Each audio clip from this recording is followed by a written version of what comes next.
Welcome back to Mr. Nightgrim. Tonight we step onto ships where laughter and music drowned out cries for help. A college kid who vanished after midnight, a daughter who fell with no witnesses, a nurse whose stormy night turned deadly, a teenager served drinks she never should have touched, and a boy whose voice echoed across the sea for hours.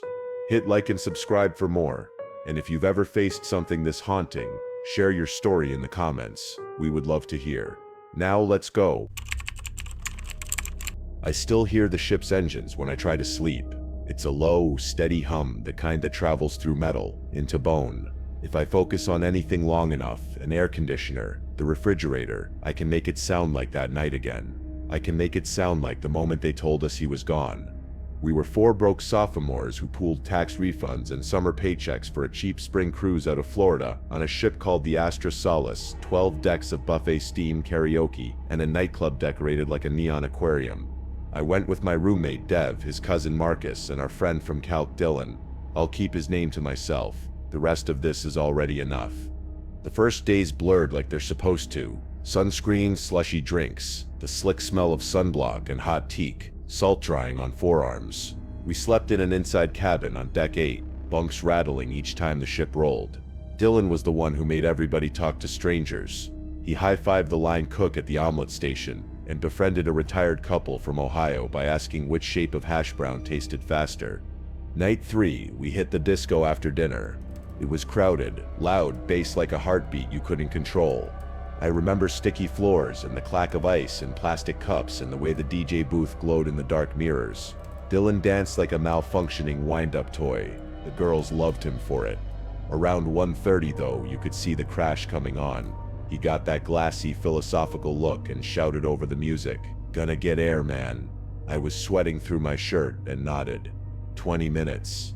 Meet by the pizza place. He didn't said come back. Dev said, he probably found the retirees again and is debating hash brown geometry. And we laughed, ate 2 sad slices, then checked the bathroom, the stairwell, the smoking area by the funnel windbreak. Nothing. It was just past 2 when the club emptied, and a hush fell like someone had thrown a thick blanket over the ship. The corridors went from bodies and perfume to carpet and air conditioning and the occasional maintenance cart. The ocean sounded different, then a hiss against hull steel, the wind whistling through railings. We split to look. I took deck 12, a thin track that circled the ship under a band of floodlights. The air up there had teeth. You could smell cold salt and something oily, diesel or tar. Near the starboard side loungers, tucked behind a glass windbreak, I found him. Dylan was curled sideways on a chair with a damp towel under his head, shoes still on. I crouched, touched his shoulder. His skin was cool and rough with dried salt. He blinked, unfocused.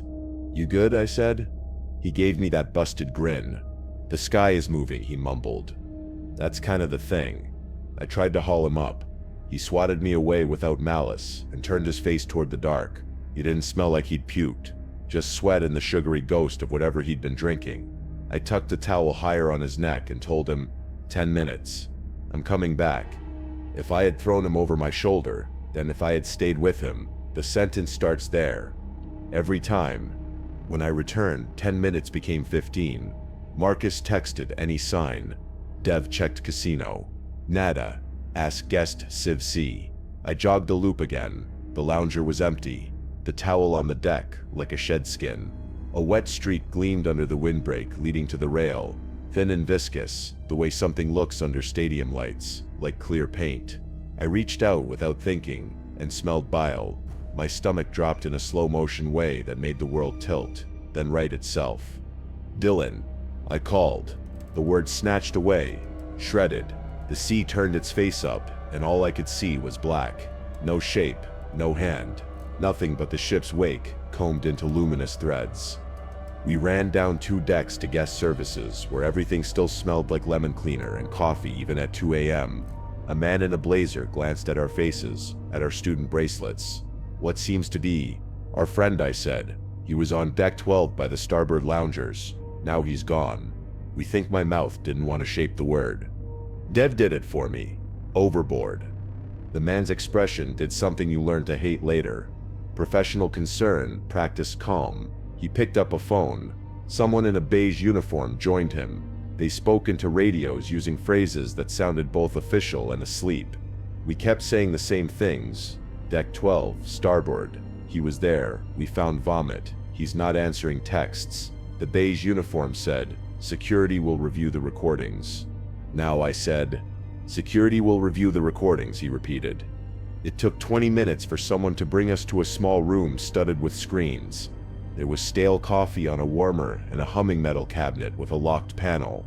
The monitors showed empty corridors, stair towers with yellow caution triangles on the landings, and 4 different views of buffer lines from 3 hours earlier. The security officer was a young woman with hair pulled tight, trying very hard to look older than she was. We're looking at deck 12 starboard, camera 12C, she said. The display changed to grainy blue-green. The windbreak, 2 empty loungers, the inky smear of the Atlantic moving left to right, a timestamp ticked bottom right, 2 hours 4 minutes and 13 seconds. The camera was angled a little downward. If you wanted to watch the sea instead of the people, it was perfect. There, I said too loud. A blanket-shaped form lay across the near lounger. Him. He sat up once, rubbed his eyes, looked at the water like it was telling him a secret, then sagged back. We watched the clock. It felt obscene. 4 people leaning toward a glowing rectangle while the real world outside went on making wind and waves. 2 hours 7 minutes and 55 seconds. A shadow moved. Not a person. A hole in light, like the way the flood lamp glare gets swallowed when a gull goes by, but there were no gulls at 2 in the morning this far out. The officer scrubbed back. We watched again. It was just a swallow of dark that slid along the glass, then away. Glare, she said, as if saying it fixed it. 2 hours 11 minutes and 34 seconds ticked to 2 hours 14 minutes and 7 seconds in a single hiccup. We all said it at once. What was that? I asked. Compression artifact, she said. These cameras record in motion capture. If nothing changes, they skip, save space. But something did change, Dev said. His voice had edges now. Time changed. The officer angled the joystick, zoomed a little. The pixels got bigger, smeared 2 hours 15 minutes and 2 seconds. Dylan stirred. He sat up, stood, swayed, one hand on the lounger arm, then the windbreak, then the rail. He leaned over it and his shoulders clenched in a spasm. You didn't need sound to know what that was. He paused. Then there was a movement so small and simple I would spend months replaying it. He shifted his weight like he was bracing his feet to spit, and his center of gravity slid over metal. He didn't climb. He didn't balance on anything. He just disappeared. One frame he was there, a silhouette against moving black, and the next there was only the line of the rail and a spray of pixels that could have been wind, could have been salt, could have been the last of him falling. The room made a noise, something almost like a word without vowels. The officer's hand went to a radio. Another uniform appeared behind us. Someone said Oscar into a mic. The screen stayed the same. Loungers, windbreak, the blank sea. Turn the ship, I said. We are, a voice said behind me. How long? Marcus asked. How long since? The officer's eyes ticked to the clock. 2 hours 15 minutes and 12 seconds. She didn't say it out loud. She didn't need to. We ran back up because there was nothing else to do. The ship took forever to slow. A wake that had been a zipper of white behind us smeared into gray as the engines changed tone. 2 crew threw ring buoys fitted with tiny lamps into the dark, little circles of light that looked immediately swallowed. A searchlight finally swept out, a cone that made the spray sparkle and found nothing but its own beam. Wind flattened my shirt against my chest. The air tasted like metal. Someone near the rail whispered. I heard something, and the entire circle of us leaned as if ears were enough. The ocean rolled its shoulders and said nothing. We stayed until the cold bit through the day's sunburn, until the ring lights became faraway fireflies, and then not even that, until uniforms asked us for statements with words like last known location and approximate and cooperation appreciated. We said what we could say. Deck 12, starboard, 2:15. We did not say the other thing, the thing you don't say in that moment, which is it should have been me because you think it and hate yourself for thinking it and know you're gonna think it for the rest of your life anyway. They ended the interview with coffee we didn't drink. The sky went from black to bruised to the kind of light that has no temperature. When the sun finally pulled itself up, we were still awake, our faces stiff with salt. The Astrosaurus traced a wide, slow spiral over a yesterday that had one less person in it. They told us they'd called the Coast Guard. They told us they were doing everything they could. They told us dozens of things you tell people so they don't riot or fall apart. When we asked to see the footage again, they told us that was not possible at this time. When I close my eyes, I can still see the timestamp jump. 2 hours 11 minutes and 34 seconds to 2 hours 14 minutes and 7 seconds like a swallowed breath. If you asked me what lived in that gap, I would tell you something simple and harmless. First, compression, dropped frames, a camera with a stutter. Then I'd tell you the truth. I don't know. I don't know if the dark smear that slid along the glass was wind or a shadow of someone who shouldn't have been there, or just the shape of a story that will never be whole. And I don't know which of those answers would let me sleep. You learn fast how a floating city shrinks into a rumor mill. By the time we made it back to the atrium, people already knew a guest, an incident, late at night. A woman in a tracksuit gripped my forearm and said, "My brother saw the searchlights from his balcony," as if that made her part of it. The ship's morning newsletter arrived in our mailbox with a cheery header about a trivia tournament, and in small type bottom, "We regret to inform our guests that a fellow traveler is unaccounted for. Our team is working with authorities." We went back to the spot on deck 12, because staying away made our legs feel wrong.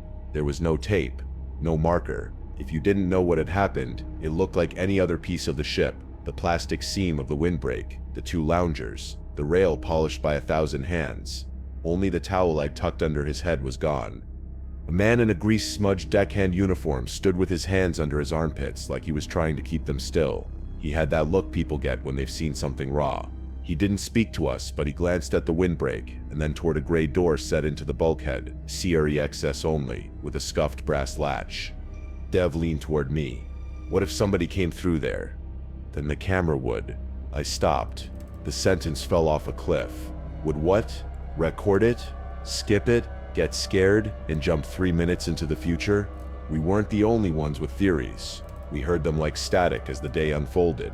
He sat on the rail, he slipped on vomit, he climbed, he didn't. He was pushed. Nobody wants the lawsuit. The ship can't stop fast or it will break in half. The sea was calm. No, it wasn't. A guy at breakfast swore titles about a cousin's friend who fell and was scooped by a passing trawler days later. He said it like hope was contagious. Security called us back in the afternoon. They wanted us to describe the timeline again, this time slower, and when we said we'd seen the footage, the plainclothes officer, older with pouches under his eyes, said, "That was a courtesy.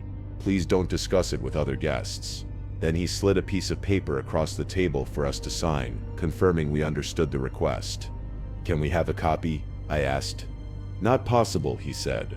"Recordings are proprietary and part of an ongoing safety review." In the hallway, Marcus said, "If you wanted to make something disappear, you wouldn't instead erase it.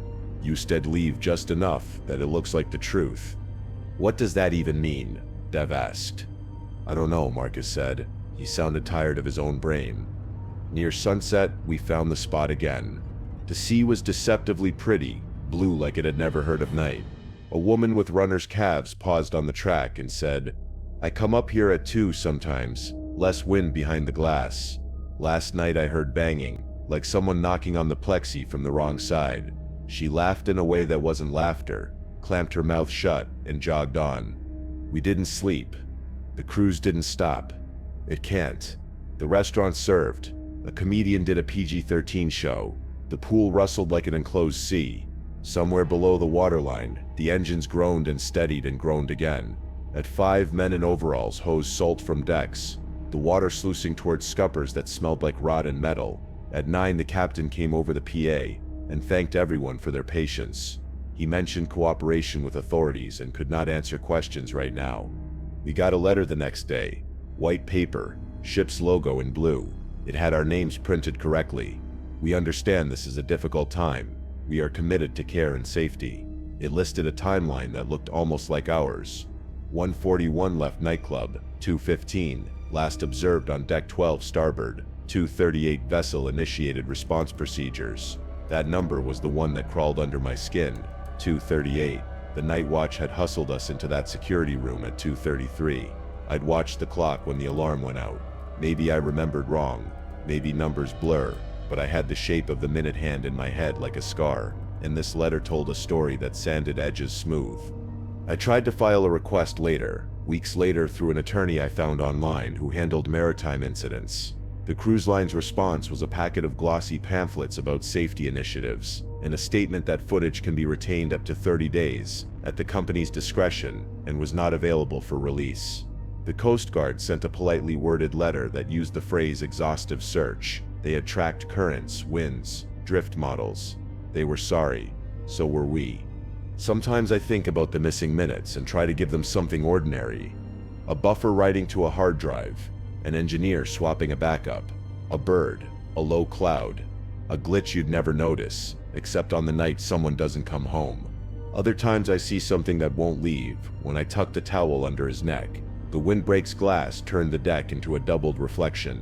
For a second I saw us reversed, me crouched, him curled, and behind us another curved shape that could have been a distortion, a seam in the glass. It looked like a shoulder. The more I tell this story, the more I don't trust the picture that flashes in my head. Memory edits to protect you or destroy you. I don't know which one mine chose. The first call to his parents was Dev's, because he'd met them before, because his voice didn't shake as hard as mine. The second was me, leaving a voicemail for a number I'd only seen under Mom when his phone lit up at breakfast. His father called back 3 hours later from a kitchen with a radio playing a morning show too loud. The man said, "Thank you for telling us," and then asked if we were sure. I said the only true thing I had. I'm not sure of anything except the sound the ship made when it finally turned around. Back on land, we did the things people do when they're trying not to drown where there's no water. We wrote statements. We answered numbers we didn't recognize in case they were someone who could give us a different ending. We scrolled forums that said things like man overboard detection and rail heights and motion detection false positives. There were other posts, older ones, newer ones, all with stories that had the same shape: night, a deck, a gap in the record like a mouth, a family asking the ocean to be kinder than it is. The school counselor said my sleeplessness was normal. She gave me breathing exercises and a way to keep panic from lighting all the way through the fuse, and when that didn't help, she told me to write it down. Not for closure. She was smart enough not to say that, just so the edges of it didn't fray every time I touched it. I'm writing it like I lived it. Bright lights, then blue-green grain, laughter, then ripped-out sound. I'm trying not to tell you what to think. You can decide if the gap is a harmless technical thing, or the place a life slid through, clean as a blade. You can decide whether a ship is a city or a machine that moves forward, even when it's missing a piece, even when the piece has a name. When I booked the cruise, I thought it would be healing. It was supposed to be a chance to breathe again, me and my daughter, just the two of us, after a year that had been nothing but work and bills, and the sharp silence of a broken home. She was 21, bright, quick with laughter, and restless in a way only young adults are. She had been the one to convince me. 7 nights at sea, Mom. Think of it. Sunsets you can't see from a parking lot. The ship was a floating city. The first hours were a blur of marbled staircases, fluorescent atriums, the mingled smells of fried food and perfume. When we finally reached our balcony cabin on deck 11, she pressed her face to the glass like a child. "We're really doing this," she said. That first night, we attended the sail-away reception, all brass band covers and sweating cocktail glasses. I noticed the waiters too readily leaning toward her. Their smiles were a shade too wide, their questions too personal. "Where are you from? Will you come back later?" I told myself it was just attention she didn't ask for, the kind every pretty young woman eventually learns to dodge. I wish now I had written down their names. By dinner we were exhausted, the clatter of silverware and the hum of 1,000 voices wrapping around us. She wore a dress the color of wine, and everyone looked. Around 8 o'clock she excused herself, laughing at me for ordering a second dessert. "I'm going to check the pool," she said. "Don't stay up too late, Mom." That was the last ordinary moment I ever had. When the alarm clock in my cabin jolted me awake at 8:30, I thought only of the dinner meeting scheduled with our tour group. I slipped on shoes, straightened my hair, and went down. I didn't know then that above me, on another deck, a woman was frantically dialing the ship's emergency number. She told them something or someone had fallen past her balcony, brushing her arm on the way down. She was hysterical, but she was clear. A body had fallen. I sat at dinner, smiling politely while 3 uniformed security officers walked into the restaurant and asked me to come with them. I assumed it was something about passports or a cabin mix-up. Instead, they led me down a staff corridor, shut the door, and asked, "Where have you been since boarding? Could your daughter swim?" That was when the ground beneath me shifted. "Where is she?" I asked. No one answered. They pressed a sheet of paper toward me and asked me to sign. A statement, written not in my hand but in a blocky script I didn't recognize, claiming I acknowledged what had happened. I refused. They stared, unspeaking. One left the room. I sat there, sweat drying cold against my skin, unable to reach anyone. The walls hummed with engines. Somewhere overhead people were dancing, oblivious. Hours passed. They wheeled me to another cabin, smaller, no balcony. "For your safety," they said. When I demanded to know why, my suitcase was locked in the old room. I wasn't allowed to fetch it. The new cabin door clicked behind them, with the distinct sound of a lock turning. I paced. I pressed my ear to the thin door, listening to the shuffle of crew footsteps.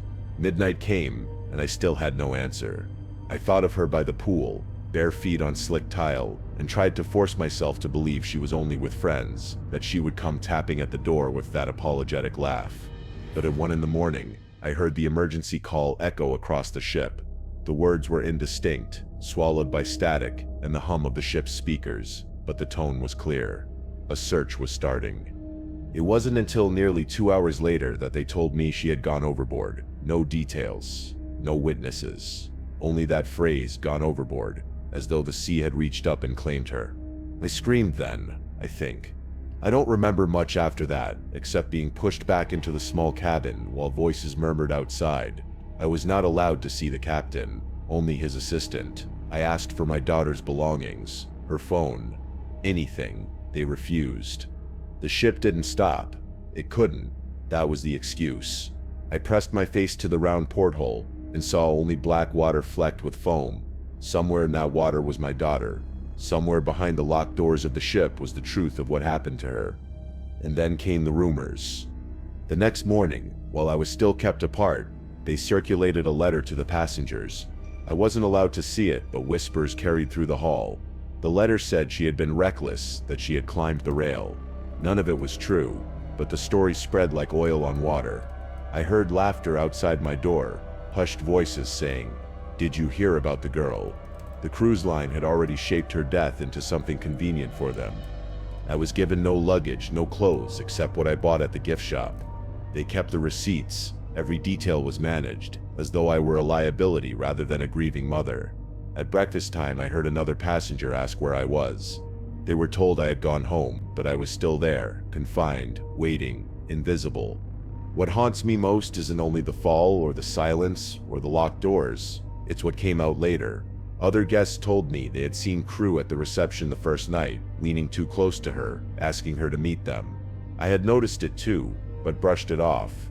Now I wonder if she was lured, if she was followed, if someone watched her from the shadow of a staff-only door while she walked alone toward the pool. I may never know. All I know is that my daughter walked out into the night to feel the ocean air, and she never came back. By the second day, I had stopped hoping the captain himself would appear. Instead, 2 men in pressed white shirts arrived with polite, clipped voices. They told me the Coast Guard had been notified that the ship had initiated procedures. When I asked if that meant they had stopped, if lifeboats had been lowered, if anyone had gone into the water, they just said procedures were followed. I pressed them for details.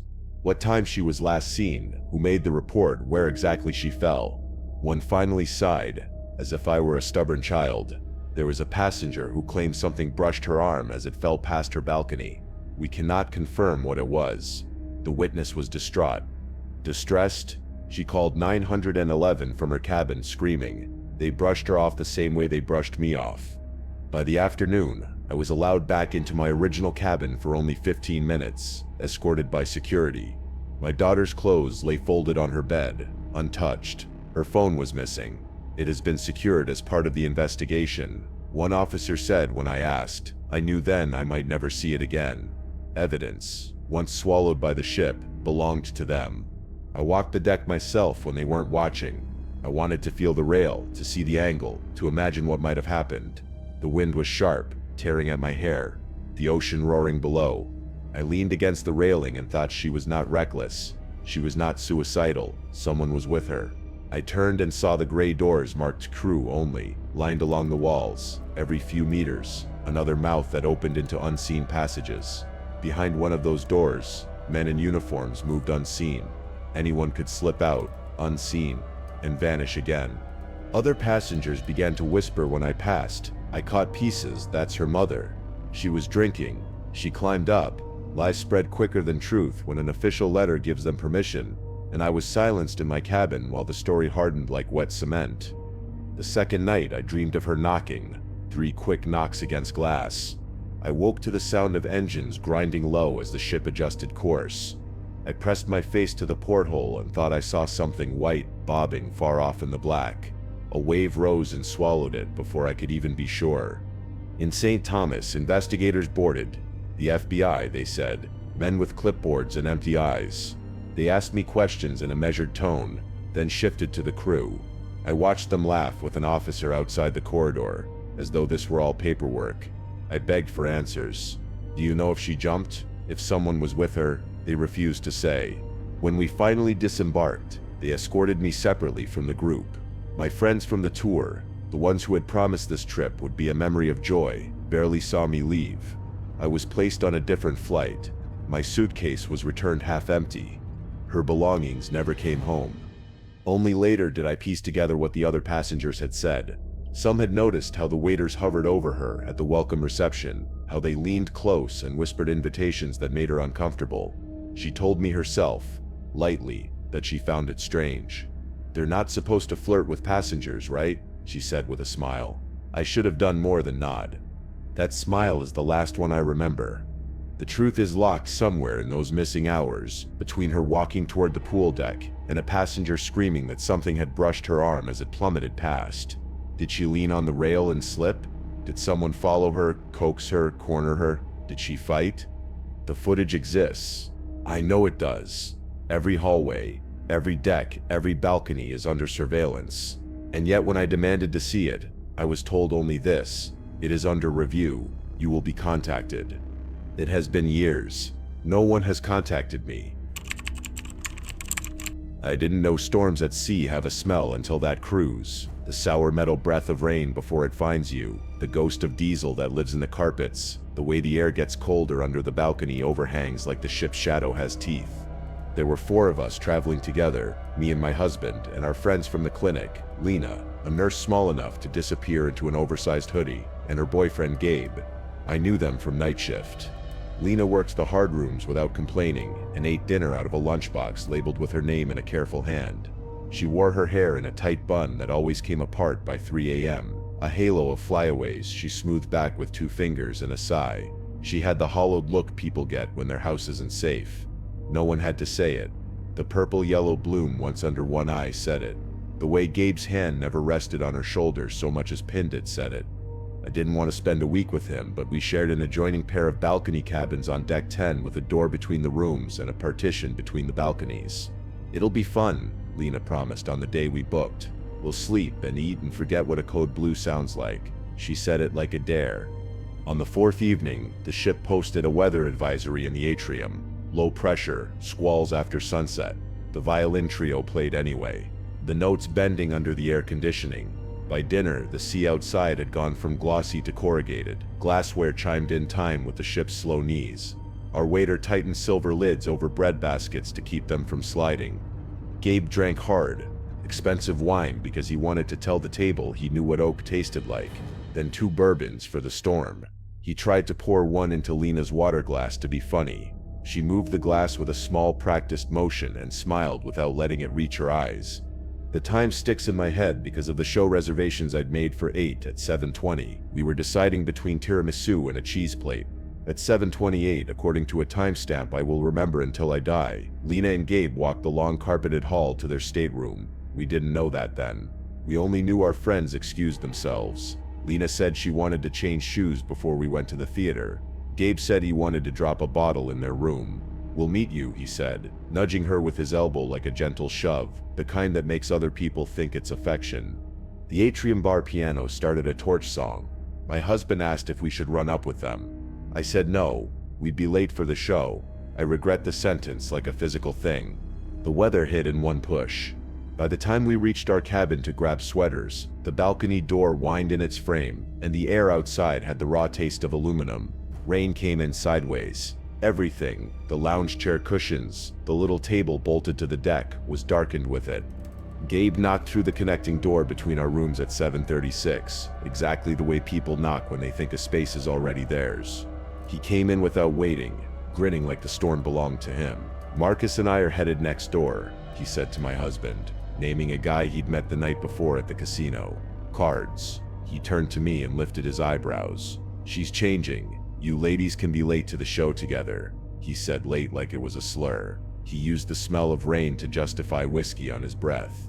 After he left, I stood with my palm flat on the connecting door to their cabin like I could feel her through it. I heard the soft shuck of a closet sliding shut, then the balcony door on their side opened with a sound like a seal breaking. "Lena?" I called through the door, half laughing to keep things normal. Dawn sitch drowned before curtain. The wind pulled my words sideways. Through our own glass, I saw her silhouette on the other balcony, an outline more than a person, the way the ship lights made everything corrupt at the edges. She stepped out in a sweatshirt and bare feet. She was so small the sweatshirt's hem hung past her hips. She braced one hand on the glass partition that separated our balconies, the other on the railing, and lifted her face into the rain like it could wash something off that water couldn't reach.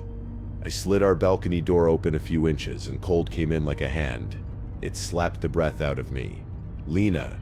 The wind grabbed the name and smacked it back at me. She turned her head and smiled the way you smile at a friend you can't quite hear. With 2 fingers, she tapped the partition between us. 3 quick raps. "I'm okay." I raised my own hand and knocked back. The balcony door on their side shut behind her. The ship lifted and smacked down. The railing shivered. Somewhere above us, a loose metal sign clattered like teeth. Rain needled my skin, fresh and cold and stinging. I took one step out and then another, keeping a hand on our doorframe because the deck was slick with salt and blown spray. "Come inside." I tried again, louder. "It sets not." She looked back at her cabin door and jiggled the handle. Even in the warped light I could see it, that tiny shift in how people hold themselves when something simple becomes impossible. She knocked on the glass. The lights inside her room didn't change. She tried the handle again and pushed her shoulder to it. It didn't give. I didn't know if their lock had one of those interior deadbolts that swings over like a metal tongue. Some ships have them. If you close it from the inside and someone pulls your door from the hall, it bumps and refuses. If someone, say a boyfriend who thinks locking you out for 2 minutes will teach you something, flips it and shuts the door, you're outside with a storm and a rail higher than your center of gravity. She tapped the partition again, 3 quick raps. This time it wasn't. "I'm okay." This time it was. "Please." "Hold on," I said, raising both hands, like I could steady the air. I set him coming around. I backed inside, grabbed the connecting room handle. It clicked but didn't set turn. We left it locked because of Gabe. My husband came up behind me, fumbling for the key. "What set's wrong?" "She sets locked out." The words were too big in my mouth. "She sets on the balcony." He swore and tried the key again and again, until it bit and turned. The door swung inward, and the air from their room hit me strange, colder, a little chemical from the ship's laundry service, a top note of citrus cleaner. The bathroom light was on. The bedspread was smooth like a hotel advertisement. A black clutch bag lay open on the vanity with a lipstick tube next to it, the cap off like someone meant to put it on and forgot. The balcony door was shut, foggy with breath on the inside. I grabbed the handle and pulled. The door might as well have been welded. My husband put his weight into it, and it didn't move. Through the glass, water streaked and changed the world into smeared lines. Gray sea, gray air, gray railing. And there, small blurred, Lena, one palm pressed to the pane, mouth moving around a word I couldn't hear. We tried everything people try when they think something can be solved by force. We lifted the handle and pushed at the bottom, then the top, because sometimes they catch. We pressed the little lever at the latch to see if it had misseated. We kicked the frame when finesse failed. I banged the glass with my fist and felt the sting of impact up my arm. My husband ran for a steward. The cabin phone rang the front desk and died in a sea of hold music and the word procedure. The wind found a new gear. The ship tilted and righted. The rain went from needles to wires. 1 second, Lena's palm was on the glass. and the next the light on our side flared, then dimmed, like the ship exhaled. I lost the outline of her entirely, and then found it again, closer to the rail. She had one hand on the metal, and the other trying the lock again, with knuckles white as bone. It's 7:53 p.m. now, though I didn't know that then. I know because a day later I saw the timestamp in a room with stale coffee and a wall of screens. I know because in that video, the pixels that were my friend leaned her weight against a door that did not open, turned, leaned into wind, and then the rail cut her out of the picture. Back in the moment, on the wrong side of the glass, I saw motion more than person. She stumbled left, caught herself, put both hands on the rail to steady, and caught a slap of water full in the face. The ship's horn gave one long warning, and the deck shuddered in reply. She bent at the waist, coughing. The rain turned the deck into mirror. "Lena!" I screamed and slammed the flat of my hand on the glass, as if anger could turn into strength. Somewhere in the hall a door opened, and a steward peered in with a ring of keys, hair plastered to his forehead, eyes wide. My husband shouted over the wind. The steward took in the door, the handle, the way the frame had pulled tight in its channel, bowed by pressure. He tried a key in a tiny lock at the handle. I hadn't noticed until then. The key wouldn't seat. He knocked on the door with the side of his fist, and the hollow sound was obscene. A flash lit the water white. For the length of a shutter I saw her clearly, small and soaked, hair torn free, sweatshirt plastered to her like a second skin. Her mouth was open to call to me, and a gust took her voice sideways. She clung to the rail with both hands the way you grip anything that's more solid than you are. She wasn't climbing. She wasn't playing. She was holding on. The ship rolled. I felt it down in the furniture bolts, in the water in our glasses, in my teeth. The rail looked like it stayed still because it was the world. Everything else moved. The wind through the balcony partitions made a tuned howl. The steward had a radio and shouted into it words I didn't understand, something like Oscar starboard and 10 deck. The radio crackled nonsense back. This is the part where memory fails in neat ways. I remember her hands whitening on the rail. I remember the exact pattern of rain running on the glass like a stacked comb. I remember the little gummy suction sound the balcony door made as the seal finally gave and it opened 2 inches under combined hands. I remember the air pressure changed like we'd cracked a spacesuit. I do not remember the moment she wasn't set there. One frame in my head has her bent, eyes screwed against water, hair stuck to her cheek, shallow pan of light from lightning. The next frame is an empty rectangle of rain, with a rope of water where her body used to break it. The sound that came out of me then is not something I'd heard my mouth make. My husband made its twin. The steward stumbled through the partial opening, got 2 fingers into the gap and tore skin on the latch. He screamed into the radio. Somebody below shouted. A blast of horn made the walls vibrate. The ocean answered with a voice too big for anything human. What happened after is a catalog of phrases. Man overboard, though she was not a man. Lost from deck 10, starboard. Contact the bridge. Deploy lighted rings. Late in the night, I learned to hate the way safety words can be both exact and useless. Security brought us to the room with the screens when they realized we were witnesses. I watched blue-green footage of our own hallway as if it had been filmed on the moon. There we were at 7:36, letting Gabe in through the connecting door. There he was leaving 2 minutes later, knocking on the next room to go in and say hi to his new friends. In the exterior feed, the world was white noise and black sea. At 7:53 exactly, the shape that was Lena blurred to the edge of the frame, braced and was gone. What about before? I asked. Before the fall? Before she went out? Did someone go into our friend's set room? Did someone lock her out? The officer in the chair said the cameras do not show inside cabins. He said doors are not filmed for privacy. He said records of who keyed in exist, but they are part of an ongoing review. He said things you say when a woman is missing, and the sea has no obligation to give her back. At 2 in the morning, Gabe stood in the corridor with cadaverous calm and told the phone that he and she had been horsing around on the balcony when she fell. He said it with the boredom of someone reading the weather. He said it while the replay behind him showed his body next door at the card table at the time. When I told security that he had been in our room at 7:36 and next door by 7:40, that I'd seen her alone on the balcony, they nodded delicately and wrote it down in a notebook too small for what was in it. The storm didn't stop because we were suffering. That's not how weather works. The ship circled, slow and useless. Ring lights bobbed like fireflies on black. The Coast Guard, we were told later, would suspend search until wind dropped. Procedures had been followed. Back home, an official letter arrived on corporate paper with soft corners. It used her full name in good words like regret and unfortunate. It listed a timeline that was almost ours. It said 7:53 p.m. It said inclement weather conditions. It did not say locked door or 3 wraps or lipstick cap left open or sweatshirt heavy with rain. It did not say abuse. It did not say the truth. Gabe told first and then took back when the video didn't match that he'd been with her on the balcony, laughing. I want to tell you I did something grand with my anger. Sued, lobbied for man overboard alarms, forced a policy change. But grief isn't a straight line. It's a circle that brings you back to the worst minute and makes you live it again. When the weather swings here, when thunder steps out of the heat, I stand on my own back porch and press 2 fingers to the wooden railing and feel the exact size of her hand in mine. When rain runs down my kitchen window in combed streaks, the glass fogs in the same oval. The question people like to ask in whispers is whether she jumped. They always say she, they never say he.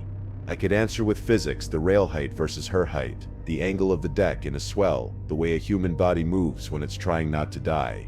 I could answer with the way she knocked 3 times like we'd agreed. Nothing more complicated than small signals would keep us tethered in a world that comes unlatched. Instead, I tell them the truth I have. She stepped out into a storm for air because the room behind her had become a place where breath was a borrowed thing. Something simple.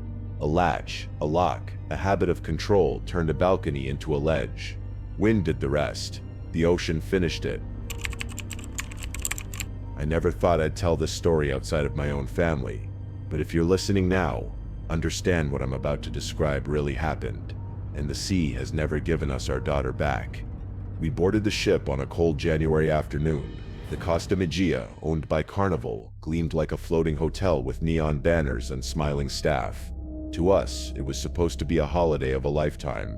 My wife and I had brought all 4 of our children on board. For the first 2 days, it was everything we hoped. Sunlight on the pool deck, ice cream machines. The kids kept raiding, the smell of fried food mingling with sunscreen.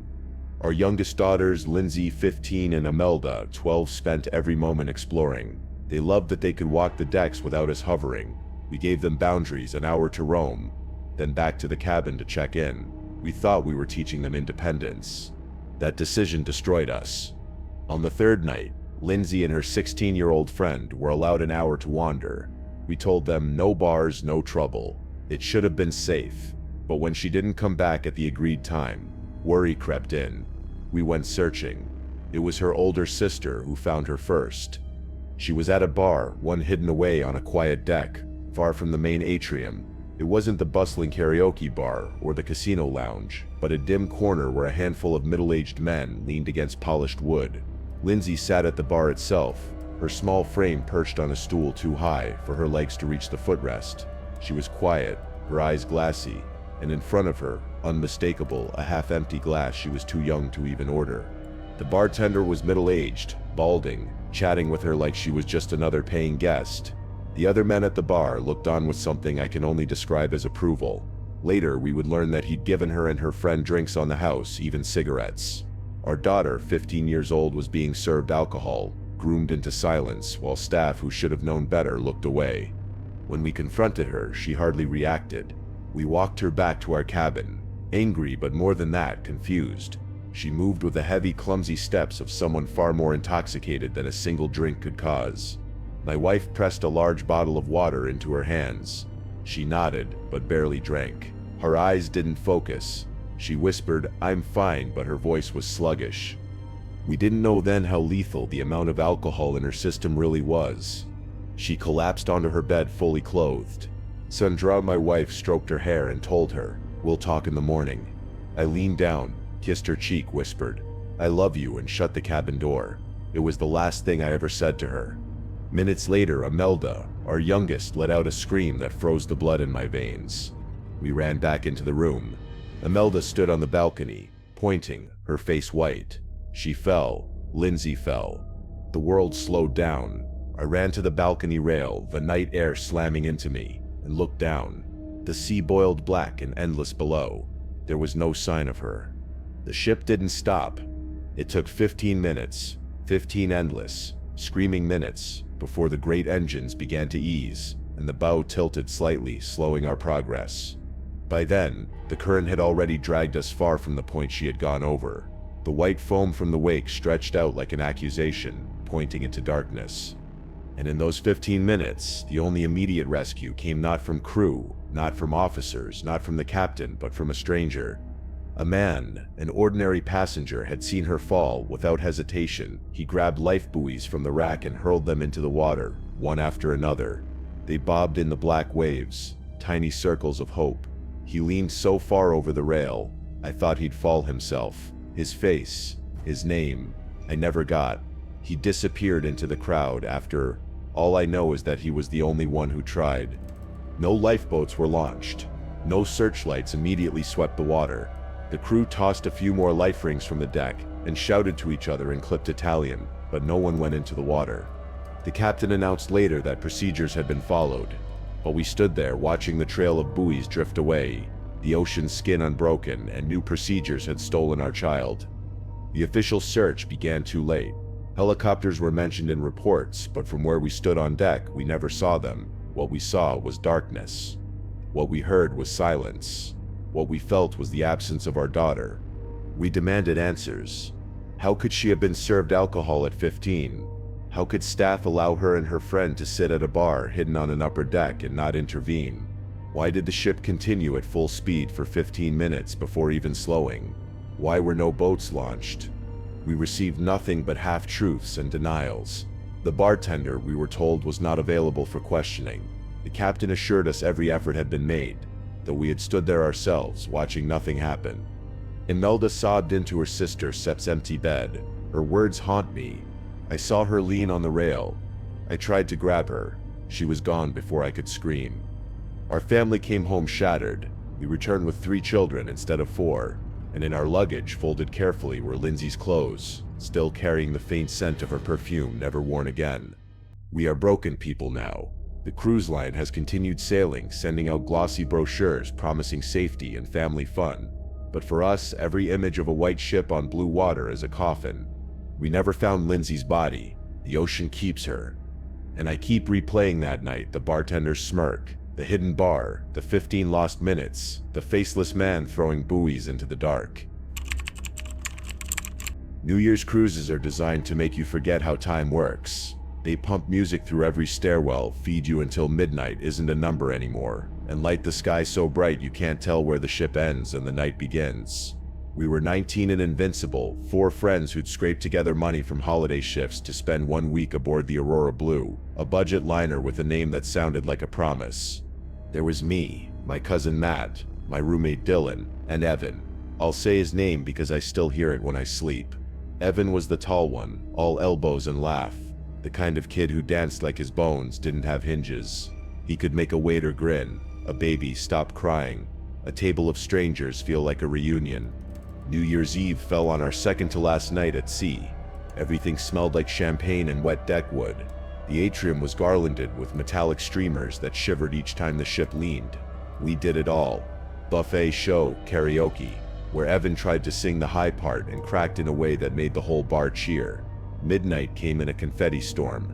I hugged my friends, tasted cheap bubbly, thought for once that a year could begin without a shadow. It didn't set last past 1 in the morning.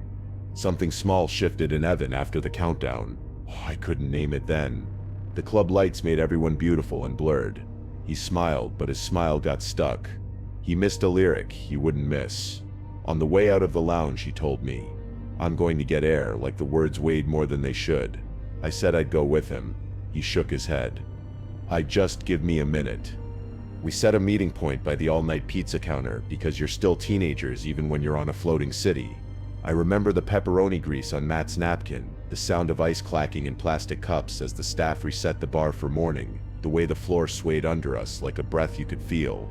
10 minutes went by, then 20, then 30. The glow in my chest cooled to something else. We fanned out to look. Dylan took the casino route. Matt checked the smoking corner behind the funnel screen.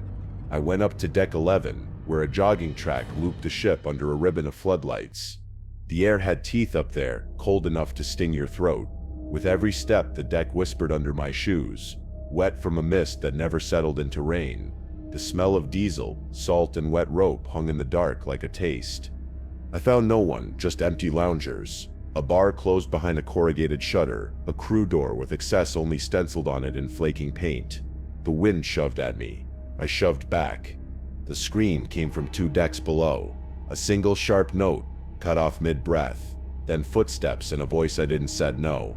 High and ragged. Somebody fell. Somebody fell.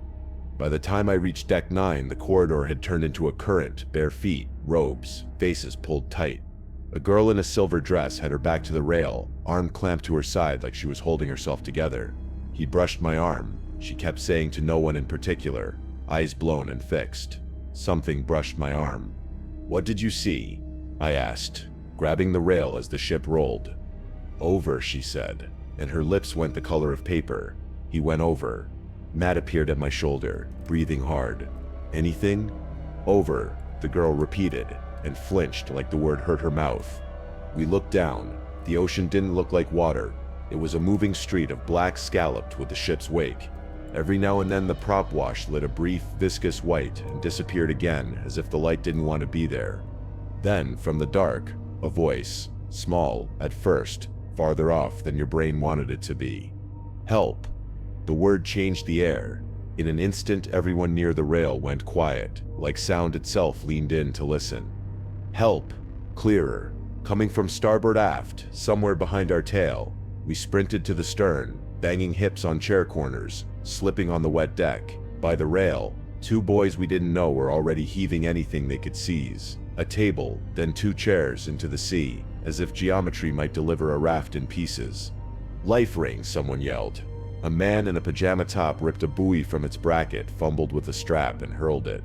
It splashed too far to the left, then bobbed back, its tiny chemical lamp blinking a pathetic heartbeat. "Over here." The voice was louder, then weaker. The sea smoothed, and it got louder again, the way hills do to sound on land. "Step in here, please." I thought without thinking, I am going in. I grabbed the rail. Matt grabbed me. His fingers dug into the meat of my arm. "You'll die," he said. Not mean, not dramatic, just the truth. A horn blast split the night.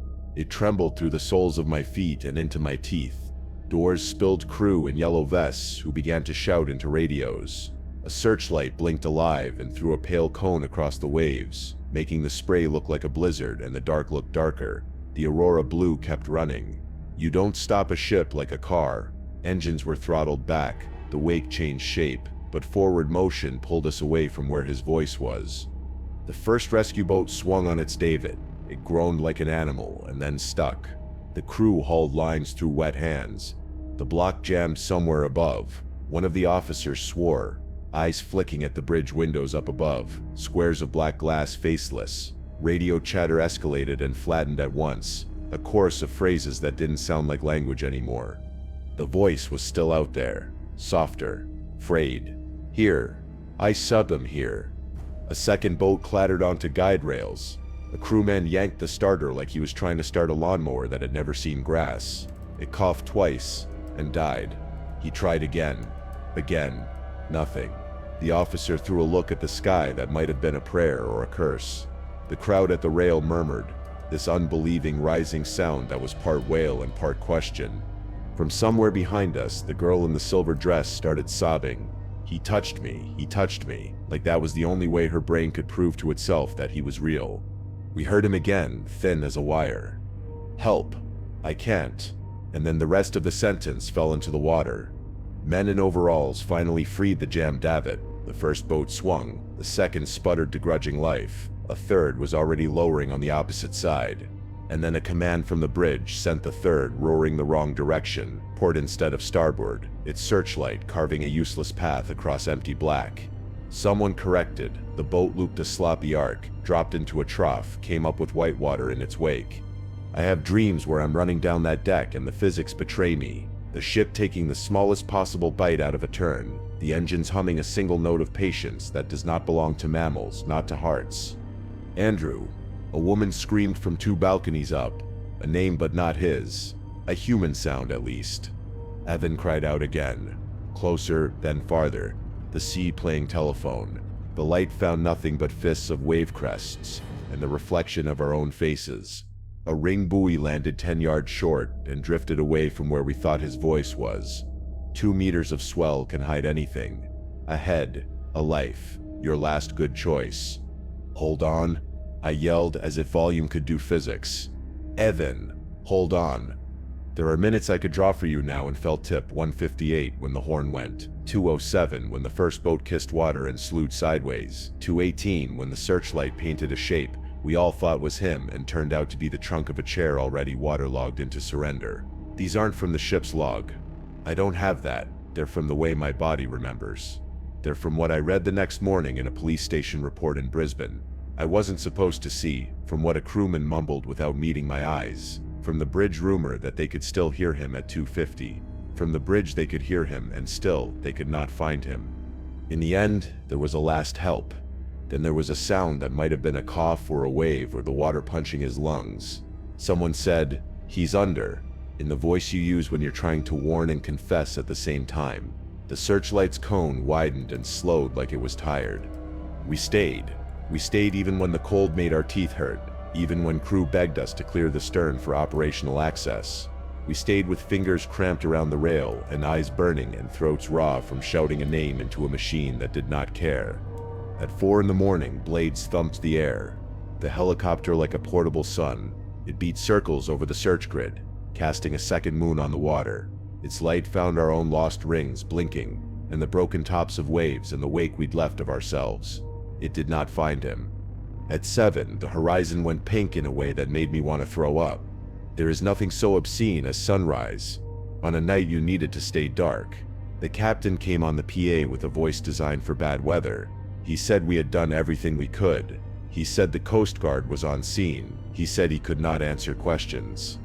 The search slowed, then stopped. We went back to our cabin because there was nowhere else to go. Evan's backpack sat on our floor. The zipper had a piece of paracord knotted to it because he liked things that could be fixed with knots. His toothbrush leaned in a cup. The ship's newsletter had slid under our door, cheery as a cartoon with a line at the bottom. "We regret to inform you that a fellow guest is missing at sea. Our hearts are with their family." There, as if plural could hurt less. Daylight makes you practical. We called his parents. We men cried because we were boys and didn't know how to do it otherwise. We gave statements until the words felt as if they didn't belong to us. Security asked us to describe the initial incident, like it was a scene in a movie they'd missed the first 10 minutes of. When we asked about the video, the officers looked at their shoes. Recordings are proprietary. Ongoing safety review. We appreciate your cooperation. Word spread. Strangers came up to tell us what they heard. One man said he'd been on the bridge and could make out the voice, until just before 3. A woman said she saw him. She swore she saw him. A pale dot between wave backs fighting. She pointed. No one pointed the same way. A crewman, with eyes like sandpaper, said the first rescue boat's release gear had seized in salt. Another said the second's engine had flooded because someone primed it wrong.